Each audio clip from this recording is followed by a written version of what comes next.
There's a name in your phone you haven't texted in months. You know you shouldn't. You know exactly what happened last time. And still, some nights, your thumb hovers over it anyway. Why does your heart ache for someone who hurt you? You'd think it would be simple. Someone treats you badly, you stop wanting them. That's how it's supposed to work. That's how it works with strangers, with acquaintances, with people who mean nothing to you. But it doesn't work that way with the people who mattered. And the reason for that has almost nothing to do with love, and almost everything to do with how your brain was built to survive. Think about the last time you missed someone who hurt you. It probably didn't feel like missing a bad person.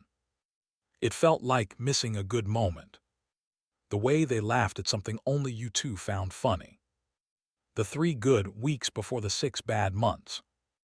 The version of them that showed up just often enough to keep you hopping. The rest was a phase. That's not nostalgia playing tricks on you. That's your brain doing exactly what it evolved to do. Here's the part almost nobody tells you. Psychologist B.F. Skinner spent decades studying how behavior gets reinforced. And one of his most important discoveries had nothing to do with rewarding good behavior consistently. It had to do with rewarding it randomly. Skinner found that when a reward comes every single time, the behavior it reinforces is actually easier to let go of.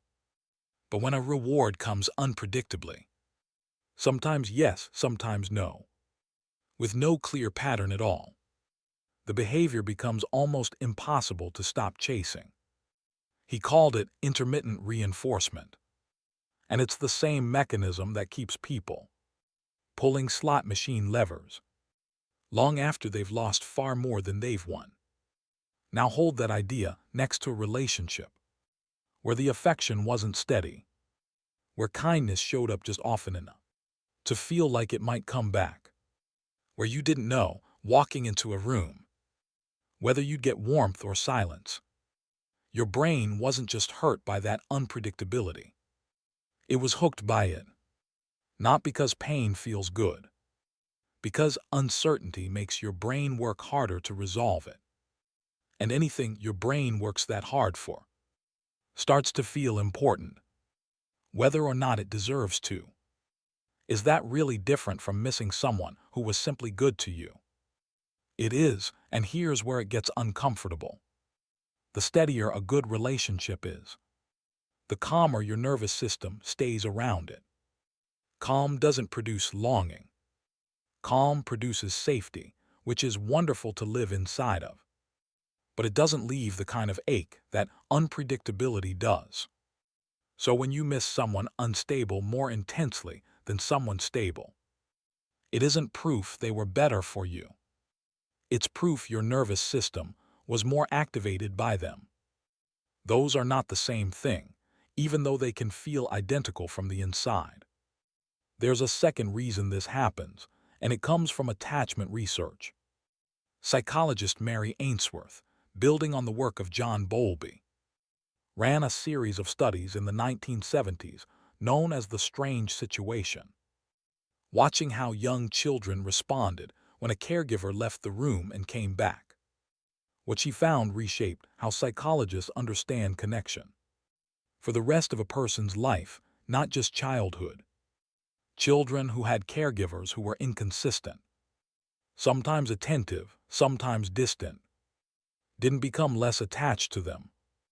They became more anxiously attached. They clung harder. They watched the door more closely. The inconsistency didn't weaken the bond. It intensified it. That pattern doesn't disappear when you turn 18. It becomes the blueprint your nervous system reaches for in every close relationship afterward, romantic or otherwise. If inconsistency was your early experience of love, a part of you may have learned, long before you had words for it, that inconsistency is simply what love feels like. So when someone shows up warm, then cold, then warm again, it doesn't necessarily register as a red flag. Sometimes it registers as familiar, and familiar gets mistaken for right far more often than anyone would like to admit. You feel that ache and you assume it's telling you something true about them. What if it's telling you something true about you instead? That question is the uncomfortable center of all of this. Missing someone isn't always a measurement of how good they were. Sometimes it's a measurement of how unresolved they left you.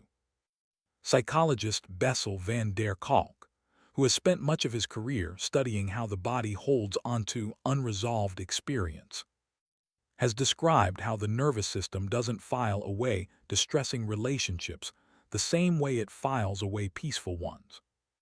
A calm ending gets processed and closed. An unclear, painful, unresolved ending stays partially open. Like a tab your mind never fully closed, your brain keeps returning to it.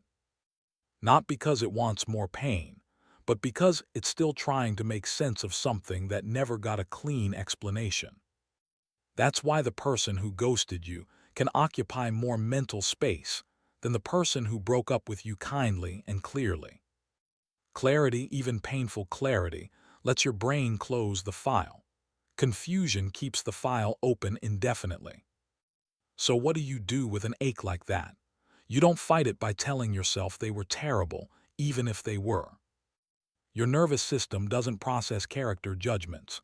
It processes safety, warmth, repetition, and closure. What actually helps is numbing the pattern out loud. This isn't longing for a person. This is my nervous system looking for the resolution it never got. It also helps to notice what you actually miss, specific moments, not the person as a whole. You can miss a moment without needing the person who was standing in it. None of this means the connection wasn't real. Your longing isn't a reliable narrator. Your heart is reporting old data through an outdated system. There's still a name in your phone you haven't texted in months, but maybe now you'll recognize what's really happening underneath. Not love asking to come back, just a nervous system still checking a door that already closed.